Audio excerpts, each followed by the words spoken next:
Mke alimtumia message mume wake ya kumuomba shilingi 50,000 ana shida nayo, na mume hakujibu ile message. Mke alipiga sana simu kutwa nzima, mume hakupokea.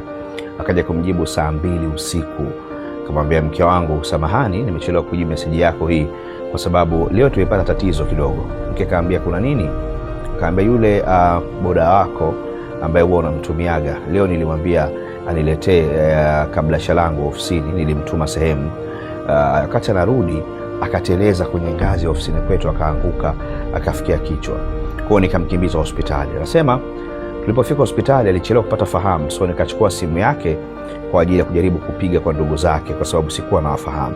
Anasema nilichukua kidole chake nikatoa lock kwenye simu, nikaona kuna namba anaipiga mara kwa mara, wanapigiana, imeandikwa Mima. So nikaamua niipige ile namba. Wakati naipiga ile namba nikaja kugundua ile namba ni ya kwako, mke wangu.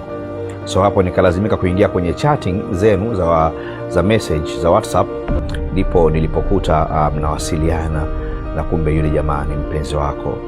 Akamwambia, kilichoniuma zaidi sio yeye kuwa mpenzi wako, lakini mke wangu, yule jamaa umemtumia mpaka picha zenu za utupu. Yaani picha zako za utupu, mke wangu, umemtumia bodaboda wako. Na kilichoniuma zaidi, yule jamaa amewafuadia pale bodaboda wenzie pale kijiweni.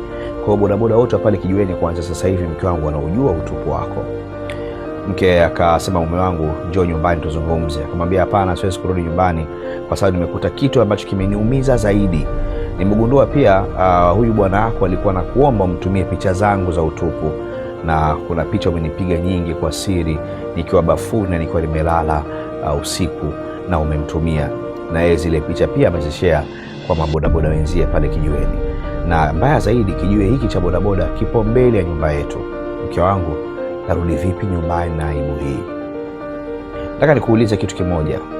Ungelikuwa wewe ndio mkeo amekufanyia hivi, ungefanya nini?